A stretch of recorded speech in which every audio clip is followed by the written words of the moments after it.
Cloud-first development helps your business move fast, but misconfigurations and blind spots are part of the deal. App and dev teams get the flexibility, while security teams are left with the stress of managing new risk using legacy workflows. ExtraHop RevealX provides cloud-native network detection and response, backed by cloud-scale machine learning that helps you spot threats and unify processes across hybrid environments. Learn more at extrahop.com/securityweekly. That's extrahop.com/securityweekly.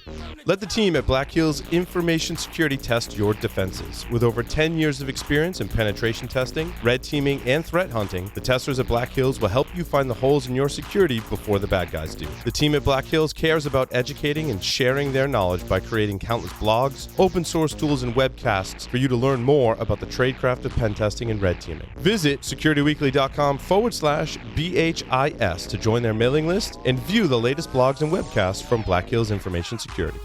Keep your company and products relevant, competitive, and reliable by standardizing your security framework to protect intellectual property, become a reliable business partner, and guard financial and customer information. Standards Connect is an online standards management solution from ANSI. It's Standards Access Simplified. Standards Connect is a cost-saving, fully customizable solution for entrepreneurs and companies that spend $2,000 or more per year on standards and want to translate spend into a subscription model, want to simplify access, search, monitoring, and collaboration, or need a centralized hub of standards for multiple users at one or more locations. Get a free trial at securityweekly.com/ANSI. That's /ANSI. Welcome back to Business Security Weekly. I am your host, Matt Alderman, joined by Paul Asadorian, Jason Albuquerque, and our guest from last segment, Chris Bush. We need your help in a survey we are running for research purposes for an upcoming webcast. Please visit securityweekly.com/5 stages of automation maturity to submit your responses, because we want to figure out how mature your automation is. We will share the results in a webcast in November. I think we've locked in the date as November 12th, but we'll get that posted soon. Also, this year's Compass Cybersecurity Symposium is being held at Twin River Casino in Lincoln, Rhode Island, next week on the 25th of September. Just 15 minutes outside of Providence. The venue has plenty of free and easy parking. Speakers include social engineering expert Chris Hednagi and our very own Paul Asadorian. Use discount code SW2019 to save $20 on registration. All right, let's get into articles. Paul threw a curveball. He actually added an article in here. So I did. It's something we can all talk about casually. Okay, got it. Yeah, it's nothing too in-depth. Oh, good. Because I haven't had a chance to read it yet. No worries. You don't have to. No notes, Paul. Just here's the link. I wanted to start with strategy, actually, because, Chris, I think you've done some strategy work in your past. I've done strategy work in my past. Yeah. And this article talks about why so many companies fail at strategy and some ways to fix it. And I thought the interesting part was the first two things around strategy is employees in key strategy roles aren't qualified to make strategy decisions, number one. And number two, communication in the workplace is really bad. And that's why most employees have no idea what the company's strategy is. Yeah. That's bad. It's bad. Number two for sure. The latter. Big problem. Jason? Yeah, agreed. Communication's key, right? I mean, for organizations to be able to be successful, the entire organization needs to at least understand the why, right? Yeah. Why are we doing what we do? What's the North Star that we're all running towards? We need to be able to explain as leaders the strategy we're setting, how it changes from what we've been doing. What are the metrics that you're actually being compensated on? I mean, without that level of understanding, how are you going to be able to move toward that needle to be able to move the company toward the strategy that the executives want us to be moving toward? Yeah, and we've seen an introduction of this chief strategy officer. I ran strategy at Tenable.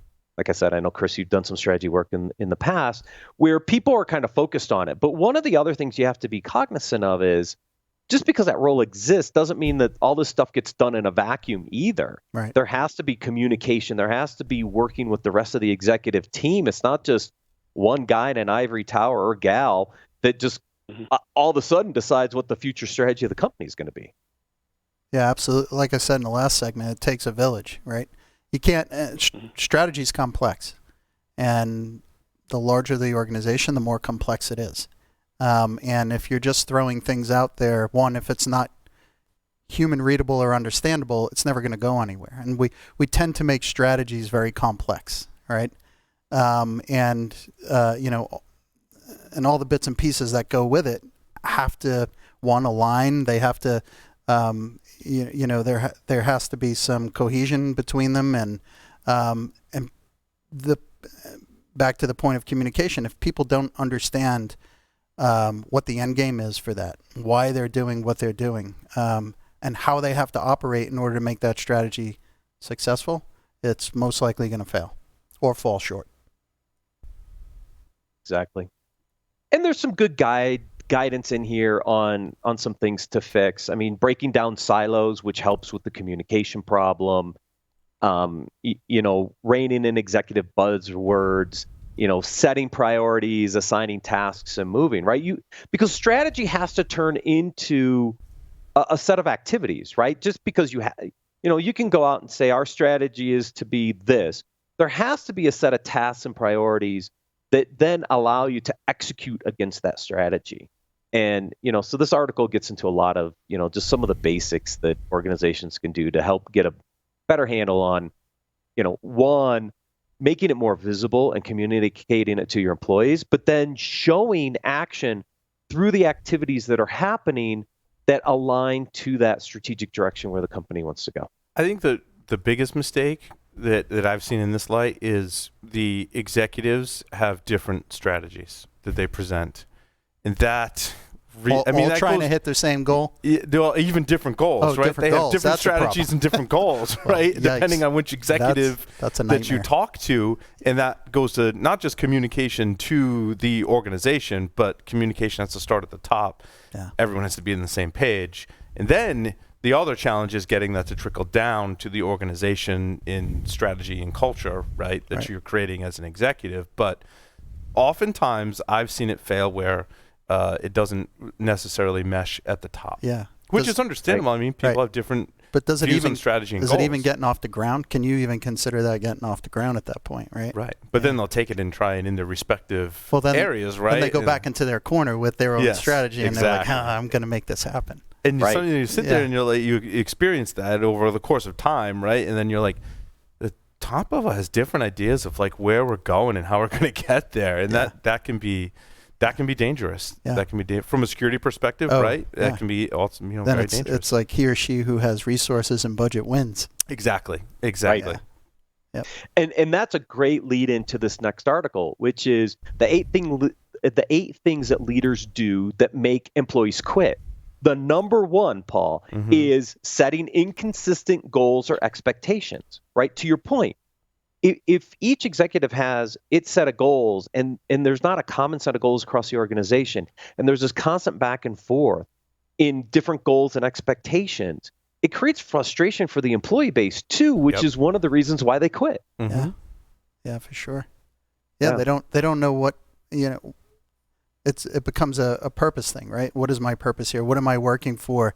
Am I being pulled in different directions by different leaders, right? If that comes down to your point, if two people are running toward different goals, but tapping the same resource, well, you're going to become frustrated because you don't know.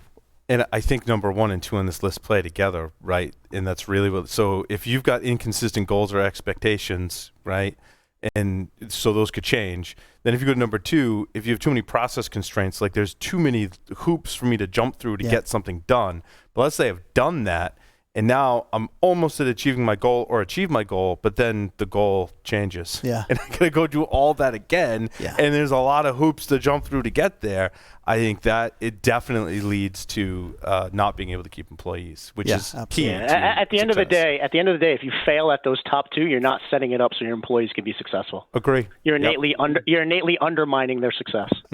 Absolutely. Exactly. And that's why people leave. And look, in our space, it's hard enough to find resources, let alone replacing resources that you allowed walk out the door because you completely frustrated them. Yeah, if the goalpost keeps getting moved, Yep. That's tough. Yeah, and another one I see in here is putting people in the wrong roles. That's another situation where, either they've been in the organization long enough and you feel that, they warrant, some type of a new higher role, and maybe they haven't had the mentorship or something like that, time and grade to get a role, putting the wrong aptitude in a role. That as well as not setting your employees up for success, right? I agree, Jason. My job as a leader within this organization is to make sure that my staff is set up to be successful. I want them to grow. I want them to mature. I want them to get to that next level. But it's also my job to not put them in a level where they're going to fail, in a role they're going to fail. Sounds so simple. Right. Sounds so simple. But it's so elusive. I've been there with all these 8 things in my career. Yeah. Different times. I think we all have. Right? and this is another good segue into the article you added about the 4 harsh truths about leadership, because number 2, right? Good leaders serve the needs of others, your employees, and making them successful. I mean, that to just Jason's what Jason was point. saying. Right. Exactly right. Yep. Yeah, and I think that's what I realized certainly when we started creating this show and we started really studying leadership and how it plays into not just a successful organization, right? But this is Business Security Weekly, but plays into security as well. You have to be able to run your business well and have good leadership, and then you have to have a good security as part of that, right? In your products and in the business itself, and all that stems from leadership. It's one of the reasons why I'm so glad we created this show. But serving the needs of others was one thing. When I started reading some of the books on it and things like that, I'm like, you're really there just to enable other people. You really are. You're making that transition from being one of the team players, right, to being one of the team leaders. And one of the big things I think that comes along with responsibility is you got to realize you're there to serve others, right? That's right. And be transparent while doing it. That's another thing in here too, right? Is be transparent. Because if you're serving others and then kind of you have a different agenda, or if you're not sharing all the details, within reason, then you're not building you're not building trust, essentially. And you could see that. I'm sure we've all seen it in our careers, the person you're working for, and eventually you kind of figure out, or maybe you didn't, and it comes out later that they were there as a leader. They were serving the needs of others, so supposedly, but in all actuality, they were just looking to further their own career. They weren't doing it for the good of the company. Right. And those, sometimes you can see that. Other times it's kind of too late. Well, yeah, I've seen that. Right? Yeah. We've all seen it, right? Chris hit number 1 on the head, right? It's that trust factor and that transparency. Yep. And you can't continue to build a great relationship with your team if you're not building that trust.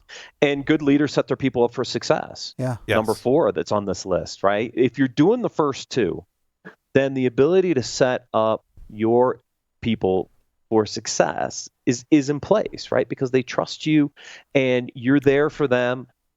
That should make them successful. And that's great for the business as a whole. It's not just about the leader or the individual. It benefits the entire company when all your people are succeeding. Yeah. Oh, yeah. And that starts, from good to great, getting the right people in the right seats on the bus at the top. But really, I think the kind of philosophical way to think of that is if you do get those leaders at the top in the right seats on the bus, they can then make those same decisions with their team, and it trickles down. So they're getting their respective teams, the right people, the right jobs with the right aptitudes, as Jason said, in the right positions, because not everyone is great at everything. No. Let's face facts, right? But that's the problem. Like these people, some people get anointed into these positions based on, Rhode Island. Based on being some expert in some field. What is an expert, right? Mm-hmm. Is it experience? Is it whatever it is? But do they really, are they really there for the people? Do they really have the chops to execute, operationalize whatever needs to be done, and build the right team and know that they need to build the right team? It's the knowing they need to build the right team to help drive to fuel this thing to get it to the right place. Because as you said, Paul, no one single person has the answers. Yeah. Not a single one. And you hire, whether internally on your team or externally for the business, you hire for your deficiencies, right? Something else we've covered on the show. That's right.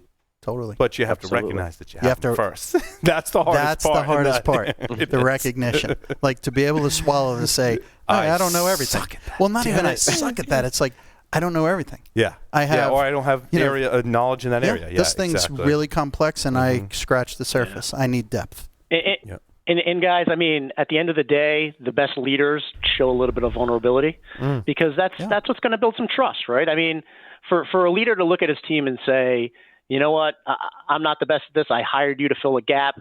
I need your support. I need you for our organization to be successful. That's huge, right? And what that does is that creates a sense of motivation with the team as well.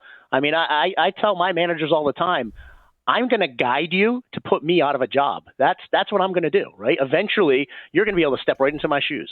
That means I'm walking away and going to my next best role. That's right. Which is why you're on this show, Jason, by the way, because you fill the deficiencies that both Paul and I have. Yeah, pretty much. Yeah, well said. Well said. Yep. So this next article, I had to bring this in, the changing role of the CIO. And Paul, I think you remember this. Back in late 15, when I was working on the strategy plan for Tenable, I made some hypotheses about the future role of the CIO. And the reason I did that is I saw what was happening during this digital transformation process, that the role of the old CIO was potentially non-existent in the new world, right? And so I always debated what was the role of the CIO in the future. And the reason I think this is important for us is some CISOs still report directly into the CIO. And if I'm a CISO that rolls into a CIO and the role of the CIO is changing, what's that impact to me as a CISO reporting to that changing role, right? And I could see the CIO going in a couple different directions. And what we've seen is some trends around CIOs becoming CTOs, technology enablers, to really help with this digital transformation process, right? More aligned to the rest of the business and really figuring out how technology works. Traditional operations of a CIO, I think, are primarily going into the hands of some of the DevOps teams and those operational folks as they're driving the old CIO ops work. And that has an impact for the CISOs, because where do they sit in this transition? So this article talks a little bit about some of the things around, the CIO role expands. Maybe it might actually contract a bit, because that could be interesting. Obviously, C-level partnerships are a critical part, because I think they have to build better business relationships across the different executives in the organization. And then this technology's influencing that changing role as well. Yeah, I think it's not going to be one size fits all in terms of how you structure your C-level positions. I think the different businesses and industries are going to dictate and adopt their own strategies. Yeah. I mean, as business changes so much and how we do business, and technology is changing so rapidly, I think more so than ever before, the ability to adopt technology certainly has greatly increased. And I think everyone's going to be different. You might have security sprinkled throughout. You might have a security role that's focused on maybe application development and, or not. And so I think it's just going to differ per organization. Yeah, you're dead on, Paul. I mean, what I'm seeing a lot in some organizations is that they kind of split the CIO role out. They have a chief digital officer for the strategic aligning to the business, and then they have a CIO for the tactical, day-to-day keep the lights on, right? I mean, that's a trend I'm seeing as well. And those individuals could wear security hats or not, or maybe there's one security role that oversees both, or maybe in larger organizations there's a separate C-level role that's assigned to security for this aspect of technology and in business operations. And I don't know, is there a chief application officer role out there? Because I think I think it's coming, to be honest. It's got to be you. in a big organization where you have thousands and thousands of either off the shelf or homegrown. I mean, traditionally your CIO space owns that. Yeah. But again, you have if we go back to the CISO reporting into the CIO, which I personally never thought was a good idea, because you have competing priorities. Yep. A CIO's priority is uptime and availability. That's not necessarily, it is a part of what a CISO is, supporting and looking to maintain, but it's not the primary thing. Right. Right.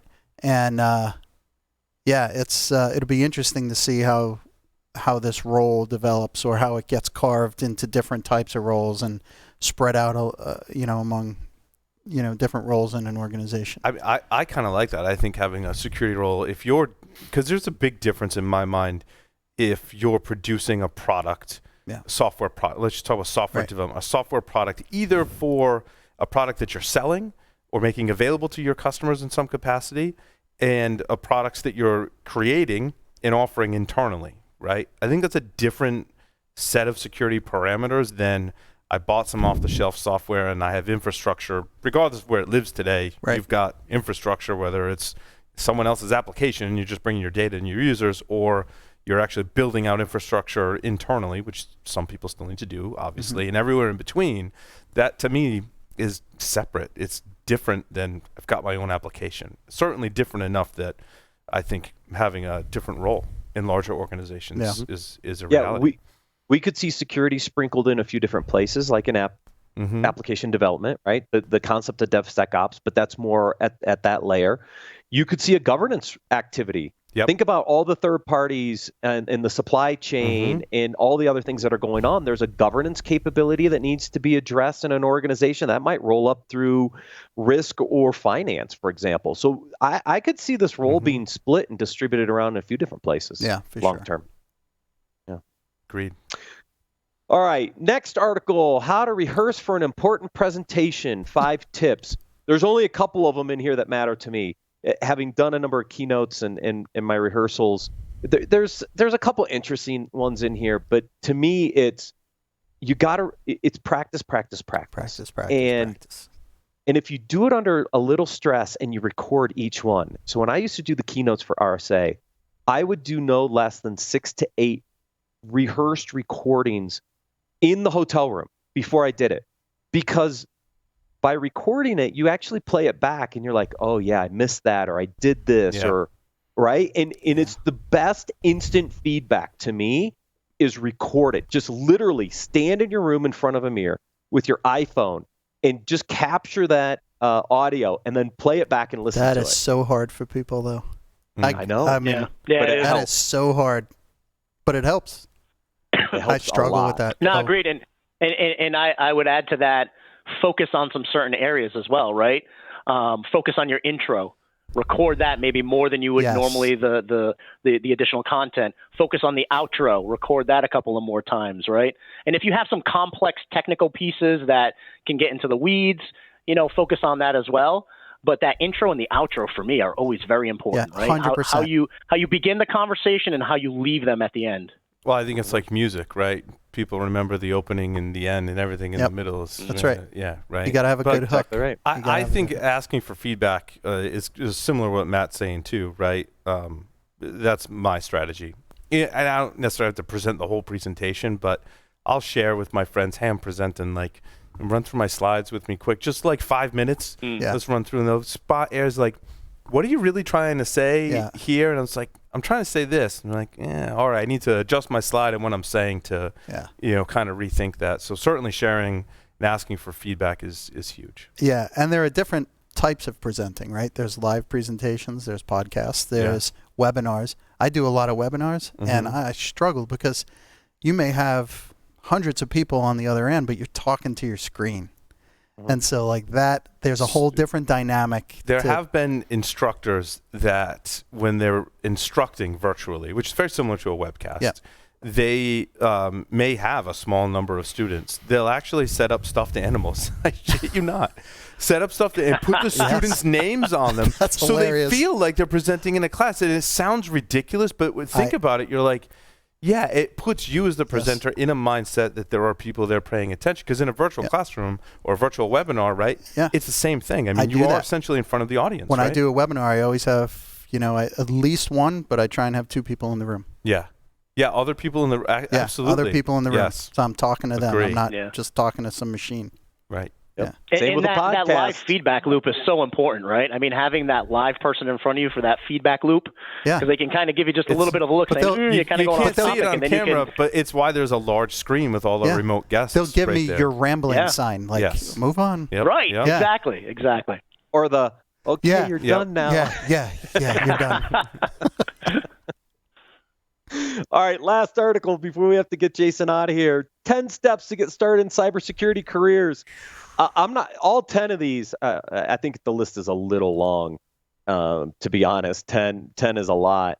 I think there's a couple here that definitely resonated with me. One is accept the fact that only you can help yourself. Look, I like to help people in the industry wherever I can. But at the end of the day, you've got to be the one that goes after it. I can make an intro or something like that, but at the end of the day, I can't find you a job. That's the most 100%. important. Matt, I agree. That's the most important thing. I would say the second most important thing, and I'm going to change number 10, and that's find more than one mentor, right? We cover these articles all the time about careers, and every show we seem to talk about careers, which is good. We need to encourage people into technology and specifically security and guide people on their careers. But I think you need to find more than one mentor, right?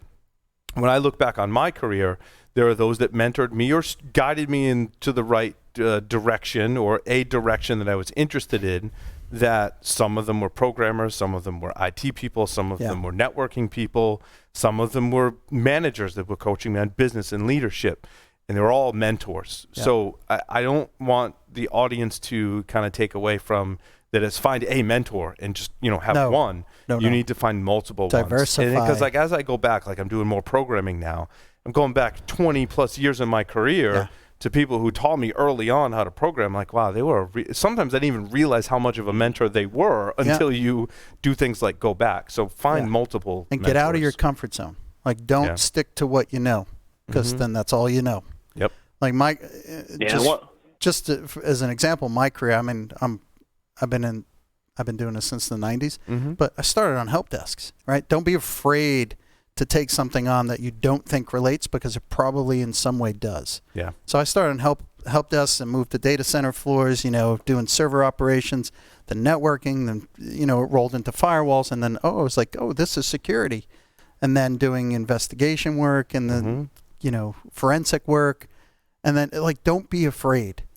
Get out of your comfort zone, take risks, find a lot of mentors. I think that's super important. A lot of different people with a lot of experience, not necessarily expertise, but good, solid experience that can, kind of help you move from A to Z fairly quickly, but then you do the work in between. Yep. And don't worry about to look at your work and be like, okay, that's crap. And first of all, that's the best mentor. Don't worry about certifications, right? Just, be good. Be good. Yeah, it talks about spend everything you guys just went over is I have the perfect story for this, right? So my organization is a technology professional services and managed services organization. We had a third shift network operations level 1 engineer who reached out to the security team here probably about a year and a half ago and said, "Hey, listen, I have a bachelor's degree in IT. I'm finishing up my master's degree in cybersecurity. I would really love to intern with you guys so you can mentor me." And this individual worked third shift all night, stayed over and worked with us from 8 in the morning until noon every single day for 6 months straight. You can't beat that. You can't. Right? So number one, it's getting out of his comfort zone. He could only help himself because he took the initiative to reach out to the CISO of his organization, and he's an L1 engineer. Reaches out directly to the CISO and asks the question. And you know what? And it opened up an internship.